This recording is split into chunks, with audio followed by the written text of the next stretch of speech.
आपके सामने अस्सलाम वालेकुम नाज़रीन, प्रोग्राम विजन पर राजा आतिफ जुल्फ़कार के साथ आपकी खिदमत में हाजिर हूँ। लें जी, नादीदा हाथ मुतहरक हो गए हैं और इमरान खान और बुशरा बीबी के ख़िलाफ़ जो इद्दत केस है उसकी अपील की समाअत के दौरान उन नादीदा हाथों ने ऐसी कार्रवाई डाली है कि आप हैरान रह जाएंगे। आप क्या हैरान रह जाएंगे, जो वकलाए सफाई थे वो हैरत से उछल पड़े और एक दूसरे को थम्स अप के इशारे दिखाते रहे। ये सारा मामला क्या है, अदालत में हुआ क्या है, कार्रवाई क्या डाली गई है, ये इस प्रोग्राम में आपके साथ शेयर करेंगे। और फिर पाकिस्तान पीपल्स पार्टी की जनाब मौजें लगी हुई हैं, कुछ इस पे बात करेंगे और कुछ बात करेंगे नवाज़ शरीफ के हवाले से भी ये खबर है कि क्या नवाज़ शरीफ इस वक्त जाती उम्रा में महसूर हैं। तो प्रोग्राम का हम बाकायदा आगाज़ कर लेते हैं जनाब। इस्लामाबाद बार काउंसिल और इस्लामाबाद बार एसोसिएशन से जो जजेस की तरफ से ख़त लिखा गया सुप्रीम जुडिशल काउंसिल में, उसके बाद एक तूफ़ान खड़ा हुआ। पहले जो है वो कमीशन बनाया गया, फिर वो कमीशन भी इतना अंडर प्रेशर आया कि वो जो कमीशन के जो जज साहब थे, साबिक जज साहब, वो बेचारे इनकार कर गए। फिर चीफ जस्टिस साहब ने नोटिस ले लिया और वकला से उनको ख़त लिखवाया गया को 300 वकला की तरफ से बग़ैर दस्तखतों के। बहरहाल वो अब उसकी समाअत तो होनी है, अब आगे होगी उसकी समाअत, लेकिन एक वो जो है ना ग्रुपिंग और धड़ेबाजी वो चल पड़ी है। और उस ग्रुपिंग और धड़ेबाजी का नतीजा ये निकला है कि जो इस्लामाबाद बार काउंसिल और इस्लामाबाद बार एसोसिएशन, यहाँ पे ये आपको बता दूँ कि इस्लामाबाद में बुनियादी तौर पे 3 वकला तंजीमें जो हैं वो एक्टिव होती हैं। एक है इस्लामाबाद बार एसोसिएशन, जिसको हम डिस्ट्रिक्ट बार एसोसिएशन इस्लामाबाद भी कह सकते हैं। दूसरी होती है हाई कोर्ट बार एसोसिएशन और तीसरी होती है इस्लामाबाद बार काउंसिल। ये 3 मुख्तलिफ बॉडीज़ हैं। डिस्ट्रिक्ट बार में जो होते हैं वो इस्लामाबाद के ज़िले के वकला मेंबर होते हैं और इस्लामाबाद हाई कोर्ट बार में भी ज़िले के वकला होते हैं, लेकिन वो सिर्फ वो वकला होते हैं जिनके पास हाई कोर्ट का लाइसेंस होता है या उससे ऊपर का। और जो इस्लामाबाद बार काउंसिल है उसमें सबकी नुमाइंदगी होती है, तो लिहाजा एक बड़ी नुमाइंदा तंजीम होती है बार काउंसिल। तो इस्लामाबाद बार काउंसिल ने जो ख़त लिखने वाले जजेस थे उनमें से जो सबसे सीनियर जज थे जस्टिस मोहसिन अख्तर कियानी, उनके ख़िलाफ़ जो रेफरेंस एक और दायर किया गया है और वो भी एक वकील साहब की तरफ से दायर किया गया है, तो उसकी जनाब उन्होंने बड़ी शदीद किस्म की मज़म्मत की है और उन्होंने जज साहब पर उसको दबाव डालने के मुतरादिफ करार दिया है और ये कहा है कि जनाब वकला जो हैं वो इस मामले पर या इस्लामाबाद बार काउंसिल जो है वो इस मामले पर जज जस्टिस मोहसिन अख्तर कियानी के साथ खड़ी है। ओके, फिर एक दूसरा प्रेस रिलीज जारी होता है, वो जारी होता है इस्लामाबाद बार एसोसिएशन की तरफ से, वो उसमें भी कुछ ऐसी बात ही की जाती है। लेकिन यहाँ पे जो अहम बात है वो ये है कि जिन साहब ने ये रेफरेंस फ़ाइल किया है, ये ग़ालिबन तीसरा रेफरेंस है उनके ख़िलाफ़। उससे पहले 2 रेफरेंस पुराने चल रहे हैं मोहसिन अख्तर कियानी के ख़िलाफ़ और ये अब तीसरा रेफरेंस है। और तीसरा रेफरेंस भी जो दायर किया है जिन साहब ने, वो ख़ुद इस्लामाबाद बार एसोसिएशन के साबिक सेक्रेटरी हैं, यानी कि वो कोई ऐसे अननाउन या गैर मारूफ वकील की तरफ से नहीं दायर किया गया। अच्छा, यहाँ पे अब एक कशमकश चल रही है। अच्छा, ये तो मैंने आपको बता दी कि इस्लामाबाद में ये तंजीमें, इसी तरह यही तंजीमें मुल्क के लेवल पर हैं और वो हर कोई अपनी जगह पे अलग काम कर रहा है। जैसे अब हाई कोर्ट बार एसोसिएशंस होती हैं हर सूबे के अंदर और हर ज़िले के अंदर एक डिस्ट्रिक्ट बार होती है, फिर एक जहाँ तहसीलें अलग हैं वहाँ पे तहसील बार एसोसिएशन भी होती है। बहरहाल जो इस सबसे ज़्यादा मौसर, अगर हम कहें कि पूरे पाकिस्तान में सबसे ज़्यादा मौसर और जो एक इज्तिमाई नुमाइंदगी करती है वो है पाकिस्तान बार काउंसिल, जिसमें पूरे पाकिस्तान के वकला की नुमाइंदगी होती है। तो पाकिस्तान बार काउंसिल इस मामले के अंदर जो है वो इन लोगों के साथ नहीं खड़ी और उनका जो मौक़िफ़ है वो इसके बिल्कुल उलट है और वो जस्टिस काजी फ़ाइज़ ईसा के साथ खड़े हुए दिखाई देते हैं। बहरहाल एक दोनों तरफ से अपना अपना ज़ोर लग रहा है और सारा का सारा मामला जो है वकला तंजीमों के ऊपर है, क्योंकि इमरान खान और उनकी पार्टी की पूरी कोशिश है कि किसी भी तरीके से वकला तंजीमों को अपने साथ इन्वॉल्व किया जाए, क्योंकि सड़क गर्म करने वाला मामला अब शायद पाकिस्तान तहरीक इंसाफ की बस की बात नहीं रहा। यही वजह है कि उनकी पार्टी पर भी ज़्यादा कंट्रोल वकला का ही हो गया है और वकला ही ज़्यादा अहदेदार हैं उस उन सब वकला को लेने का मकसद यही था कि वकला की जो तंजीमें हैं उनको ज़्यादा से ज़्यादा अपनी तरफ अट्रैक्ट किया जा सके। और इससे पहले जो बैरिस्टर एतजाज़ अहसन या सरदार लतीफ़ खोसा वो मुख्तलिफ़ मौक़े पर इमरान खान की हिमायत के लिए कॉलें देते रहे वकला को, लेकिन वो कॉलें नाकाम हुई हैं। लेकिन अब जजेस का मामला है तो इसमें फिर अब एक वकला के अंदर एक वाज़े तौर पर तकसीम दिखाई दे रही है। इससे आगे बढ़ते जनाब, आज एक बड़ा इंपॉर्टेंट इलेक्शन था और वो इलेक्शन था चेयरमैन सेनेट और डिप्टी चेयरमैन सेनेट का। चेयरमैन सेनेट और डिप्टी चेयरमैन सेनेट के इलेक्शन में जो है वो जो सेनेटर्स मुंतखब होने थे सूबा खैबर पख्तूनख्वा से, वो नहीं मुंतखब हो सके, तो लिहाजा वहाँ पर की नुमाइंदगी सेनेट के हवाले से नहीं थी, क्योंकि पाकिस्तान तहरीक इंसाफ ने वहाँ पर जो मखसूस नशिस्तें थी खैबर पख्तूनख्वा असम्बली की, उनके अरकान का हलफ जो है वो रोका हुआ है। वो स्पीकर साहब नहीं उन पर हलफ लेने पर तैयार, इलेक्शन कमीशन ने उनके नोटिफिकेशन भी कर दिए हुए हैं। फिर वो चले गए पेशावर हाई कोर्ट में, उन्होंने भी कहा कि जी आप हलफ लें, लेकिन उन्होंने नहीं लिया। फिर इलेक्शन कमीशन ने कहा कि जी ठीक है, नहीं तो फिर ना सही, तो वो फिर नहीं वोट डाल सके। उसको वाली चैलेंज किया हुआ है उन्होंने इस्लामाबाद हाई कोर्ट के अंदर। लेकिन आज इलेक्शन हुआ और उस इलेक्शन में साबिक स्पीकर कौमी असम्बली, साबिक वज़ीर आज़म पाकिस्तान और पाकिस्तान पीपल्स पार्टी के मरकज़ी रहनुमा सैयद यूसुफ रज़ा गिलानी वो जनाब चेयरमैन सेनेट मुंतखब हो गए हैं, जबकि उनके साथ पाकिस्तान मुस्लिम लीग नून के से ताल्लुक़ रखने वाले और बलूचिस्तान से सैयदाल खान नासिर वो डिप्टी चेयरमैन मुंतखब हो गए हैं। अच्छा, ये बलूचिस्तान से डिप्टी चेयरमैन सेनेट लेने का भी एक अच्छा फ़ैसला है कि चलें छोटे सूबे से पहले बलूचिस्तान से चेयरमैन सेनेट थे, अभी डिप्टी चेयरमैन सेनेट बलूचिस्तान से होंगे। यहाँ पर पिछले काफ़ी दिनों एक तनाज़ा चलता रहा और वो तनाज़ा ये चलता रहा कि जो इस्टेब्लिशमेंट है वो मुबैना तौर पे चाहती थी कि अनवारुल हक काकड़ जो साबिक निगरान वज़ीर आज़म हैं उनको चेयरमैन सेनेट बनाया जाए। और पहले इब्तिदा में पाकिस्तान पीपल्स पार्टी इस पर एग्री भी हो गई थी, लेकिन फिर बिलावल भुट्टो ज़रदारी ने स्टैंड लिया और आसिफ अली ज़रदारी साहब जो है उन्होंने बिलावल साहब को कायल करने की कोशिश की कि इस्टेब्लिशमेंट का बंदा कर लेते हैं। वो बहरहाल वो नहीं माने और उसके बाद फिर उन्होंने वो कर लिया कि जी ठीक है। और ये एक हम ये कह सकते हैं कि इस्टेब्लिशमेंट से उन्होंने ये सीट हासिल की है कि उनके बंदे को या जो उनका नुमाइंदा था या उनका जो हमायत याफ्ता उम्मीदवार था उसको उन्होंने नहीं बनवाया। लेकिन उसके बदले में आप देखें कि और भी तो बड़ी फेवर्स उन्होंने दी हैं। अब जैसे फैसल वाउडा को सेनेटर मुंतखब करवाना और बलूचिस्तान असम्बली के चीफ मिनिस्टर में का जो इंतखाब है उसमें भी इस्टेब्लिशमेंट की जो है वो रजामंदी शामिल थी, या बल्कि उन्हीं के मुबैना तौर पे नुमाइंदे समझे जाते हैं सरफराज बुगटी साहब।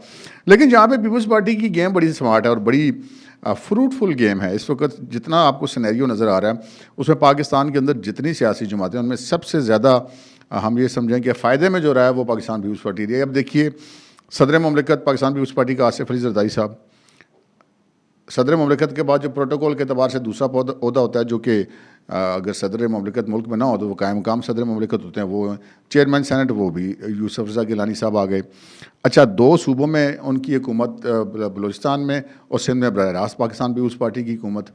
अच्छा, फिर जिन 2 सूबे में उनकी हुकूमत नहीं है, यानी कि पंजाब और खैबर पख्तूनख्वा में, वहाँ के गवर्नर उनकी मर्ज़ी से तैनात होंगे।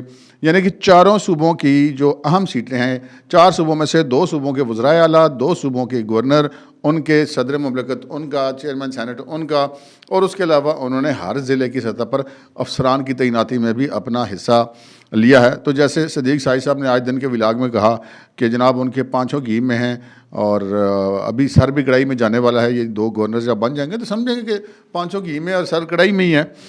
आगे अगर हम जाएं तो एक बड़ा अजीब सा और मामला है कि एक रोज़ एक नई कैंपेन और इंतहाई घटिया और थर्ड क्लास के किस्म की कैंपेन चलाई जाती है पाकिस्तान तहरीक इंसाफ की तरफ से अपने सियासी मुखालफिन के ख़िलाफ़। अभी उम्रे पर गए हुए हैं जो आज तो खैर वापस आ गए सदर वज़ीर आज़म पाकिस्तान शहबाज शरीफ साहब और वज़ीर आला पंजाब मरीम नवाज शरीफ साहबा। अच्छा, अब वो वहाँ पर जब वो गए तो उसी एहराम की हालत में जो मर्द हज़रात सारे सफ़ेद एहराम पहनते और ख़वातीन जो नहीं, वो काला इबाया ग़ालिबन उसको कहते हैं, वो पहनती हैं, तो उसी में उनकी मुलाकात हुई, सऊदी सरकारी हुकाम से मुलाकातें हुई। तो उसमें जो मरीम नवाज शरीफ हैं वो बैठी हुई हैं, जो उनका अपना वफ़द है जो उनके साथ हज करने गए हैं, मसलन शहबाज शरीफ और हमज़ा शहबाज के साथ वो भी बैठी हुई हैं। दूसरी तरफ जो है वो जो सऊदी अरब के सरकारी हुकाम है वो बैठे हुए हैं। आप अंदाज़ा करें, मतलब घटियापन का एक लेवल होता है कोई। कि एक साहब है, उनका नाम है औरिया मकबूल जान। बड़ा लोग उनको ना, वो अपने आप को बड़ा हाजी और मोमिन, हर रोज़ वो कोई ना कोई ऐसी जानबूझकर फैब्रिकेटेड चीज़ शेयर करते हैं। कोई यकीन करें, मैं हैरान होता हूँ यार, कोई शर्म नाम की भी कोई चीज़ होती है। अब उस बंदे ने एक तस्वीर एडिटेड करके शेयर की जिसमें मरीम नवाज़ को ओरिजिनल तस्वीर से उठा के फेक तस्वीर में बिठाया अरबियों के दरमियान में। यार कोई अल्लाह का खौफ कर लो, वो उम्रा करने गई हुई है खातून, और वो उम्रे के लिबास में है, तो जाके गैर महरमों के साथ बैठ जाएगी। और क्यों बैठ जाएगी? सिर्फ इसलिए कि आप लोग अपने गंदे जहन को पता नहीं कौन सी तस्कीन देना चाहते हैं। ये एक हरकत फरमाई गई।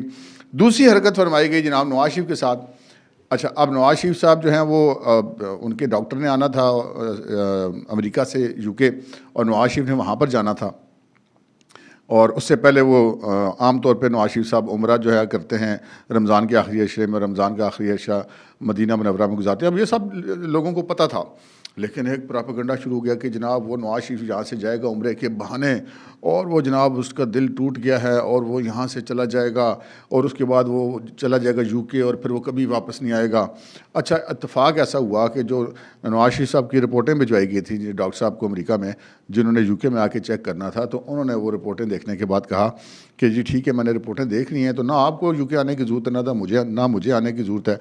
तो ये जो भी उनकी डिस्कशन हुई, जो उनके फैमिली डॉक्टर हैं, डॉक्टर अदनान, उनके साथ डिस्कशन होगी, तो डॉक्टर ने कहा कि ठीक है जी, फ़िलहाल इनको उस अपनी ट्रीटमेंट के लिए यूके विज़िट करने की ज़रूरत नहीं है।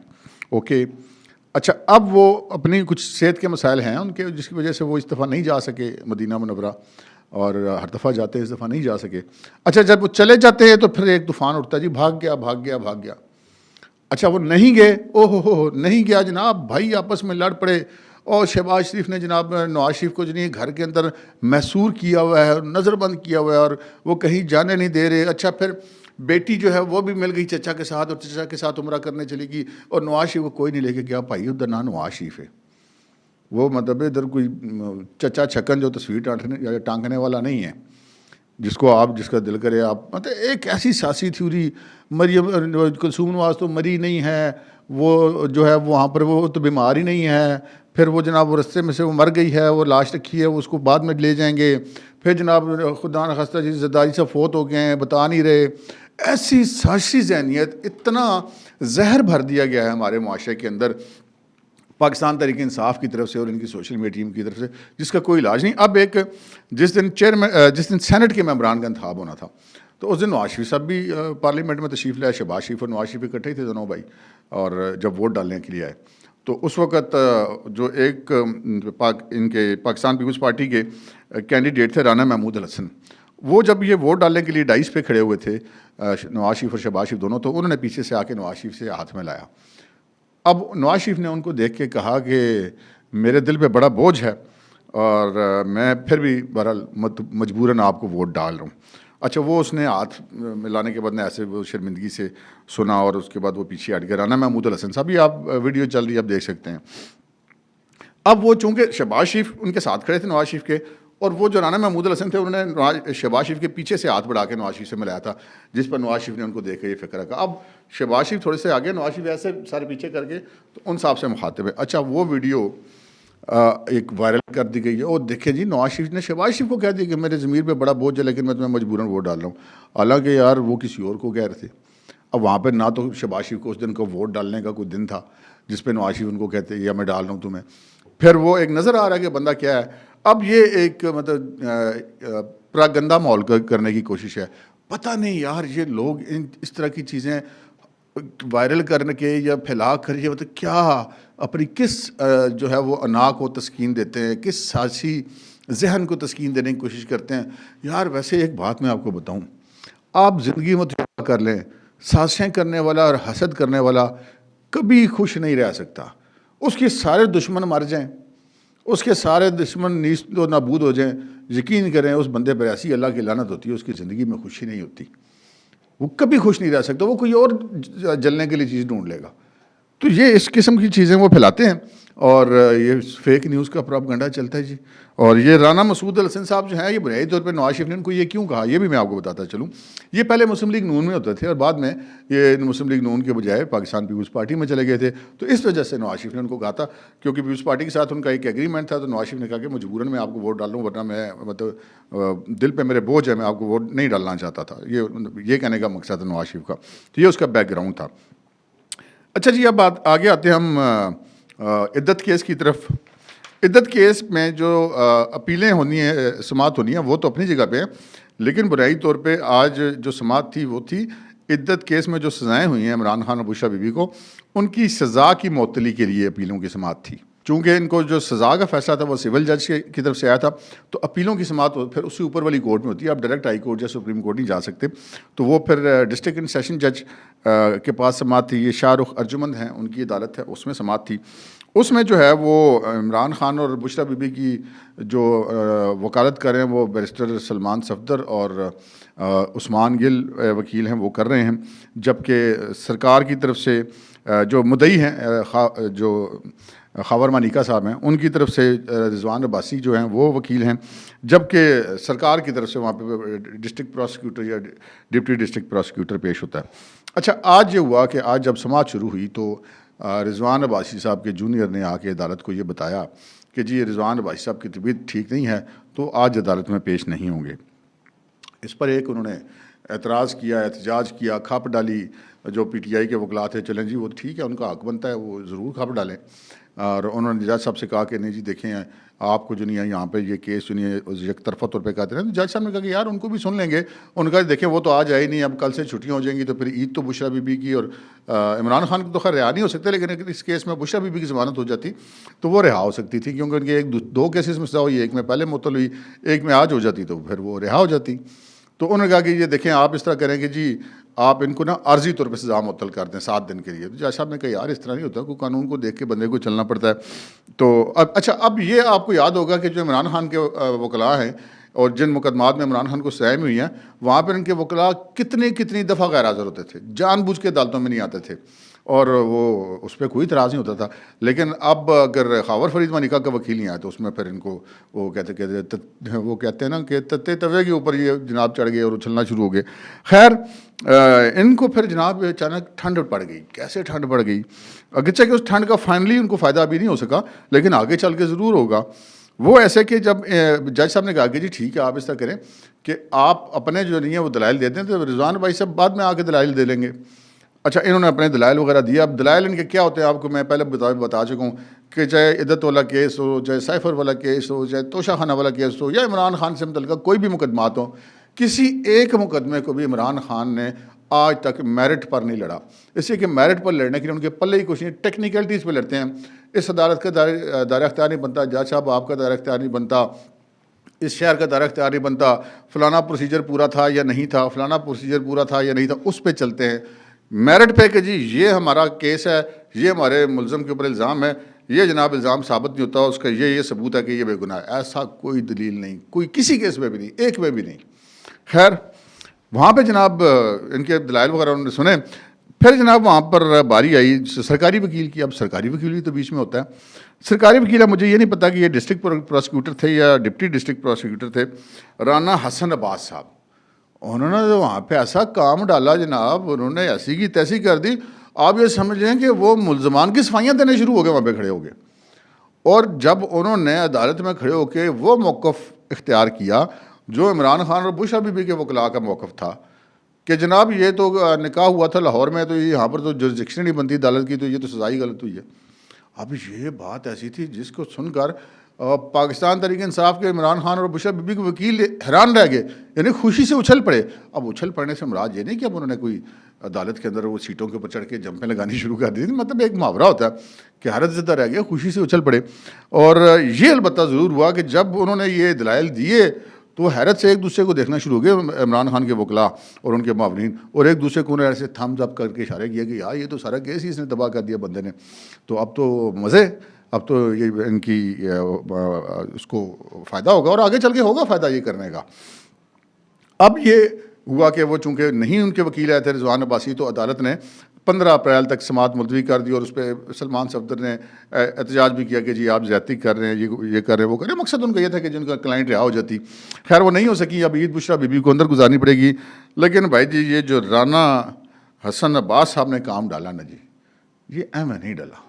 ये कोई ना कोई नादीदा हाथ हैं जो मुतहरक हैं, जो इस तरह के काम करा रहे हैं, जिन्होंने तोशाखाना केस में 14 साल कैद और 1.5 अरब रुपए की जो सज़ाएँ थीं, उस पर नैब के प्रोसिक्यूटर ने आके कह दिया कि जी आप इनकी सज़ा मुअत्तल कर दें और इनकी ज़मानत ले लें, हमें कोई इतराज़ नहीं है। वो भी कोई नादीदा हाथ तो है। अब इसी तरह ये जो प्रोसिक्यूटर हैं सरकारी, ये भी वो इख्तियार करें मौक़िफ़, जिस मौक़िफ़ को इमरान खान और बुशरा बीबी के वकला ने इख्तियार किया और वो सिविल अदालत से मुस्तरद हो गया। और उसके बाद अब वही मौक़िफ़ सरकारी वकील ने सेशन कोर्ट में आके अपील में इख्तियार कर लिया। तो भाई जी कोई ना कोई गड़बड़ तो है। तो ये गड़बड़ कहाँ पर है, ये बहुत सारी चीज़ें इस वक्त कही जा सकती हैं, लेकिन ये गड़बड़ हो रही है। इमरान खान और बुशरा बीबी को कुछ कुव्वतें जो हैं, जो नादीदा हाथ हैं, वो मुतहरक हैं, वो सहूलतकारी करते हुए दिखाई दे रहे हैं। अब तक के लिए इतना ही, इजाज़त दीजिए। अल्लाह हाफ़िज़।